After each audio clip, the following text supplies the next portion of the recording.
नमस्कार मित्रांनो, आज आहे गणपतीचा दुसरा दिवस. तर आज स्पेशल असतं उंदरपी आणि ऋषीची भाजी.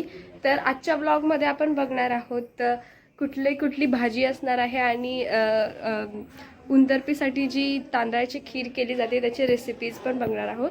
तर चला मी तुम्हाला पहिलं दुसऱ्या दिवशीच्या आमच्या गणपतीचं दर्शन दाखवते. का आमचा गणपती हा आहे कागडाचा फुलांचा हार. ती कुठली फुलं आहेत ही काकी बोलली कागडाची फुलं. ही बघा किती सुंदर हार बनवलाय माझ्या मोठ्या काकीने आणि तो घातलेला आहे. खूप सुंदर आहे बघा, किती छान दिसतोय आपला बाप्पा. तर असंच आता आपण डायरेक्ट जाऊयात. तर चला आपण जाऊया आता डायरेक्ट किचनमध्ये. आपण बघूया किचनमध्ये काय काय सुरू आहे ते, कुठली आज रेसिपी बनणार आहे आपल्या किचनमध्ये. तर आज आहे ऋषी पंचमी आणि उंदरपी. तर आपल्याला आज दोन रेसिपी भेटणार आहेत. एक आहे ऋषीची भाजी आणि दुसरी तांदळाची खीर. तर आता ऋषीच्या भाजीची तयारी सुरू आहे. हे कुठल्या कुठल्या भाज्या आहेत सांगाल का? आज आहे ऋषी पंचमी. तर ऋषीची भाजी आज मुख्यतः केली जाते. त्यासाठी आम्ही लाल माठाची भाजी चिरतो आहे. ते त्याचे दांडे आहेत आणि त्यामध्ये आंबाडे घातले जातात. ही लाल भाजी आहे ना? हो, ही लाल भाजी आहे. ती कापून ही आज ह्या भाजीला खूप महत्व आहे. आणि शेंगा घालतात त्याच्यात आणि कणस घालतात, सुरण घालतात, बटाटा, भोपळा आणि तू काय अळूची भाजी.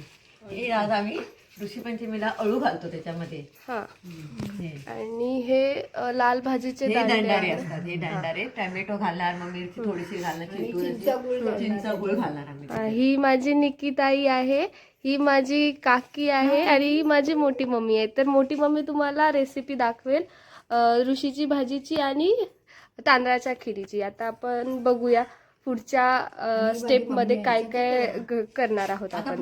माझी मम्मी आहे. आजच्या ब्लॉग मध्ये आपण सगळ्यांना बघणार आहोत कोण काय काय करणार आहे ते बघूया. आता आपण पुढे काय काय घडतंय ते आपण बघणार आहोत. ऋषीच्या भाजीची रेसिपी कोण करणार आहे, काकी की निकिताई? काकी आणि माझी मोठी काकी आणि माझी निकिताई करणार आहे ऋषीची भाजी. एकदम टेस्टी भाजी करते माझी काकी, तुम्ही नक्की खायला या.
पुन्हा वाफेवर ठेवायचं थोडा वेळ आणि मग त्यात हे दंडारे, शेंगा, सुरण आणि शिजून घेतलेलं आहे. सुरण पण शिजून घेतलेलं. हा, हे शिजून घेतलेलं आहे म्हणजे कुकरला लावून. हे बघा अर्धे शिजून घेतले, अर्धे हाफ शिजवून घेतलेले आहेत. मग त्याच्यात टाकायचे. आणि हे मका आणि भोपळा, बटाटा तो टाकायचा त्यात. हे आधी वाफेवर शिजवून घ्यायचं थोडा वेळ आणि मग त्यात टाकायचे.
त्यात हळद टाकायची. ही अशी भाजी आहे ज्यात मसाला टाकत नाही, हळद, मीठ, मिरची, ओली मिरची असते यात.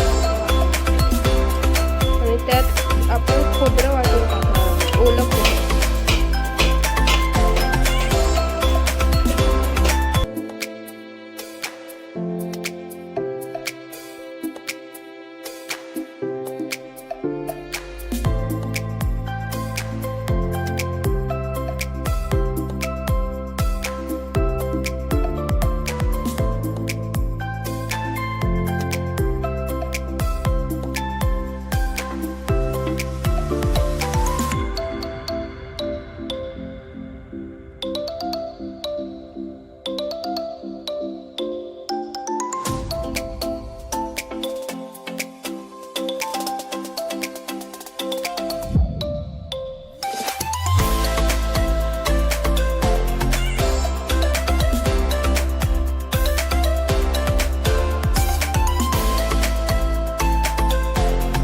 आपण बघणार आहोत तांदळाच्या खिरीची रेसिपी काकी करून दाखवणार आहे. तर हे गावठी तांदूळ असतात, ते पहिले आपण नीट भाजून घ्यायचे आहेत. हे बघा, नीट भाजले गेले पाहिजे ते.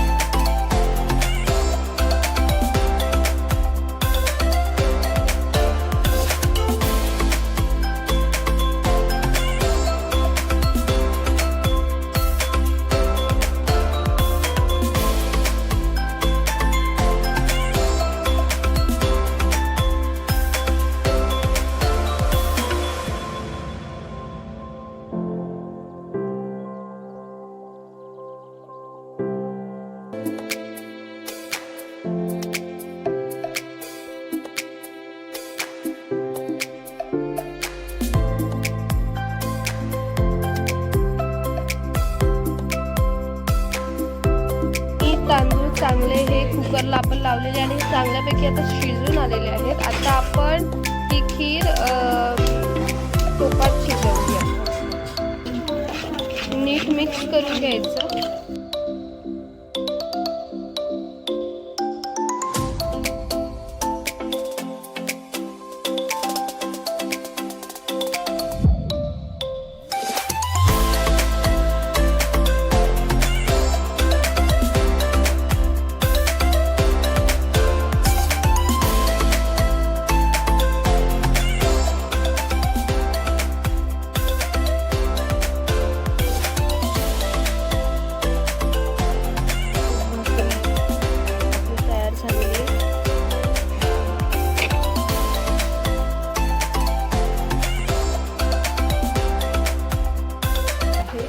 ही आहे मटकीची भाजी, ऋषीची. स्पेशल आहे आजची ऋषीची भाजी. आजचा हा मेन मेनू आहे, ऋषीची भाजी.